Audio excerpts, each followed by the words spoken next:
Hello, how are we doing today? I do hope you're all doing good, you beautiful souls out there. Um, so, this is the video for the Roe Tarot My Story. So, let me try to make it as painful as possible and long as possible. Kidding. No. No. I'll just give you a short version of a sum up of how I came to be on YouTube and decided to create a channel to do readings for you guys. So let me just tell you that story. And yes, I do have a southern accent. So either you're gonna love it or you're gonna hate it. That's your call. So, yeah, question is, how did I get into tarot? And yes, I do say tarot, tomato, tomato, whatever's good for you. So, you could say basically, my mom's side of the family is what brought me to the spirit realm, and you could say it's in the blood. It didn't matter what I was going to do or whatever. I was going to eventually be led to that side. So my mother's side come from healers, midwives, quote, witch doctors, people that can commune with the dead or see the dead. So not everybody had that gift or could do that. So mostly it was the females, so that I was told of. So lucky me, I'm a woman. So, and yes, I joke all the time. I do cuss, just so you're forewarned in the readings. I do that. I'm silly. I don't care. So we're just here to have fun, right? We just want to get some insight, right? We just want to, feel like we know that somebody's out there listening to what we say, right? Somebody can say, hey, I identify with that story. It resonates. Yeah, we all know why we're here. We're looking for answers because they're hard to get, right? I get it. I understand. So, I get it too. I want answers too. But let me tell you my story.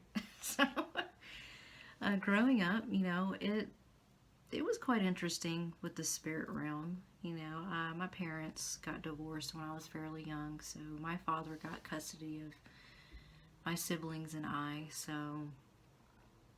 I'm sorry if you hear beeping and honking and slamming doors and all that stuff, because it's kind of busy in this section that I live in. So, but yeah,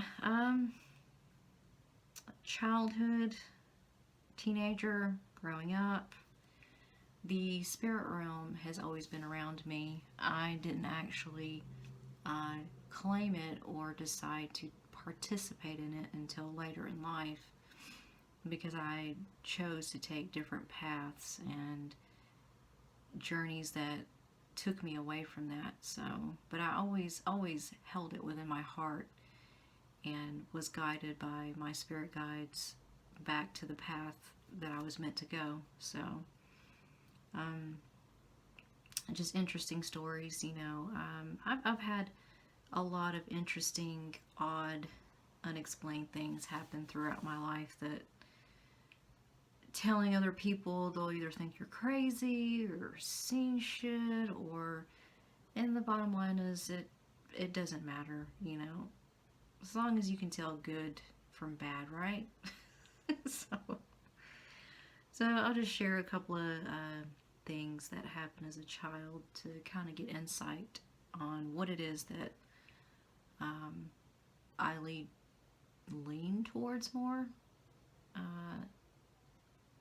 So, and up to the tarot. So, as one incident I had, my earliest memory that I had, I think I was either in kindergarten or the first grade. My class went to the library, and we were going to watch a slideshow. This is like early mid 80s. So we had these slide projector things that we would watch, and they would pick a certain library book, and we would just watch it and read with it. So I decided to sit close to the projector thing, and I asked myself, I said, I wonder what book we're going to be watching and reading today. And something made me look to the side, and I reached my hand out towards the bookshelves, and I picked up a book. And as I picked up the book and started looking at it, my teacher had said which book we were going to be reading that day. And it so happens that the very books that she said the title was the same book that I had in my hand. Weird. So let's skip forward to teenage years. Well, preteens. I think I was about 12, 13, maybe probably 12. And I was spending the night with my best friend. And let's just say it was a very weird experience. No, not that, perverts. I woke up out of a dead sleep. I was freezing to death, and my best friend was dead asleep. Everybody in the house was dead asleep. It was very eerily quiet, and I couldn't understand why I'd gotten woken up. And so I was looking around, and it was just, I don't know how to explain it, the atmosphere, but I looked over to the window, and something started seeping through the window, and I thought it was lights or something from a car. I didn't know what it was, so I froze because the thing that was coming through the window was sliding through into the room to make it to the other door. And it so happens that I had seen my first apparition, and it was the most startling thing I'd ever seen, because I couldn't explain it. I was trying really hard to wake up my best friend, and I couldn't. She wouldn't come out of her dead sleep. And so I froze, and it took me about 3 seconds to decide what to do, and I finally decided to bury myself under the covers and pretend it didn't happen, it wasn't there, and you know, you peek and then you're like, oh shit! So I thought that if I stay under the covers long enough, it'll eventually go away, right? Yeah, I didn't come out of that cover, underneath the cover, until the next morning. I was trying really hard to not, you know. So needless to say, I told her, and my best friend proceeded to tell me about her family and spirits that are around them and follow, and I was like, oh, okay, yeah. So that was my first experience with an apparition. So, and it gets stranger as the years went on. Her family is definitely a light that brings in spirits to her family. So, yeah. How did I... Sorry, my first deck. Well, how was I introduced to that? Well, my mother. My mother had shown me a regular card deck, you know, the spades and diamonds and all that type of deck. And she pulled it out, and she was showing me that, you know, you can read cards like this. And I was like, what? Yeah, you can read cards like that. And at the time, I was fairly young, and I didn't really pay attention. Was like, okay, all right. Because I couldn't understand it. My mom, she still needed to know more about it as well. So that was my first introduction to reading cards. But years later, maybe my late teens, early 20s, she bought me my first official deck.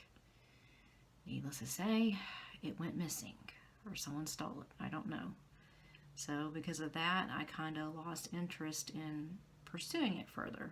So, and eventually I bought more decks through the years, but it just something kept like pushing me away from it. But eventually, after I went through some traumatic events, 2016 was the year that I officially awoke, as they say, quote, their awakening.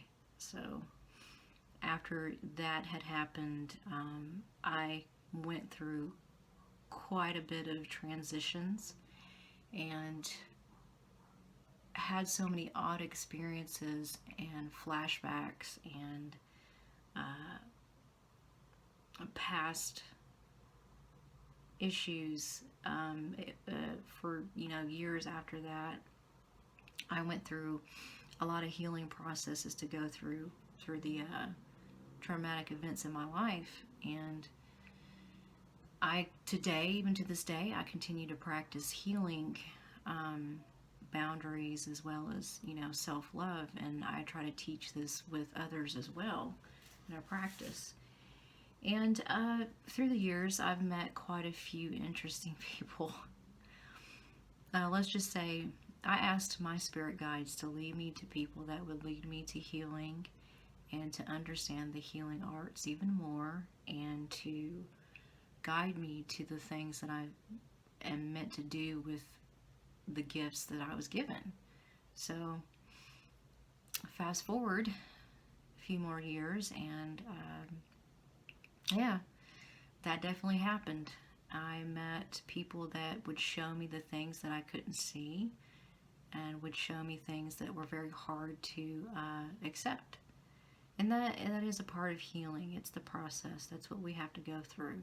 We have to go through it. We can't go around it, over it, or under it. We have to go through it in order to heal past it. So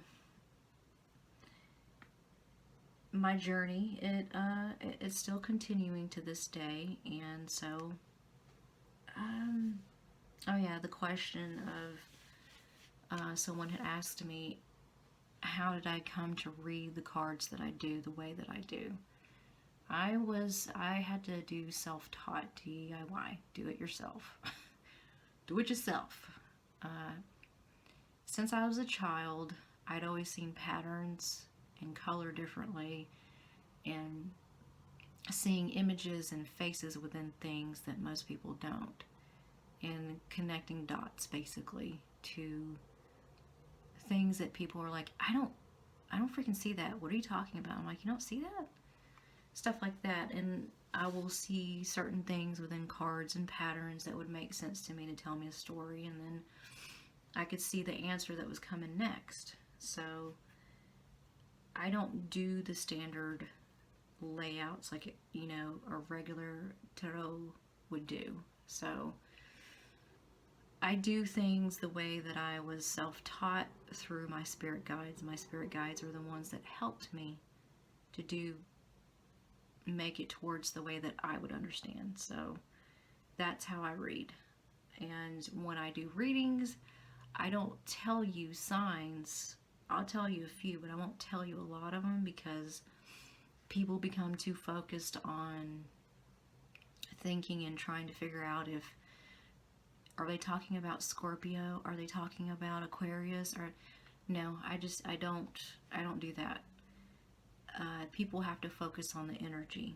That's what they have to focus on, because people need to understand that just because you're a Sagittarius, or say you're the death card, it doesn't mean that you're going to be that energy forever. You can go and transition to the Chariot or something like that, or you're the King of Wands, energy. And just because you're a certain sex, it doesn't mean that, you can also display more of a masculine through another card. It depends on what it is. So I just find that people get so hung up on that energy that I have to express that, that's not always the case for me. I read the energies. I don't read the signs. So just so everybody's forewarned. So, because somebody had asked me about the way that I read cards. So that's how I do it. So to sum things up, before we go into 20 minutes, what do I practice today? That was one of the questions I was asked as well. Like I said, healing through consistent practice of boundaries and self-love. And, you know, as my journey has unfolded, I get to obtain more and more knowledge about the healing arts. And it's definitely not easy, because you have to let it unfold.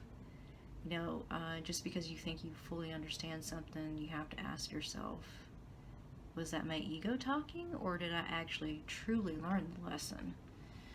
So sometimes, you know, we'll get backtracked and go back into the past, you know, with these retrogrades and stuff. So, you know, we have to roll with the punches, but it doesn't mean we have to take the full impact of it. We can find a way to ease the blow with knowledge.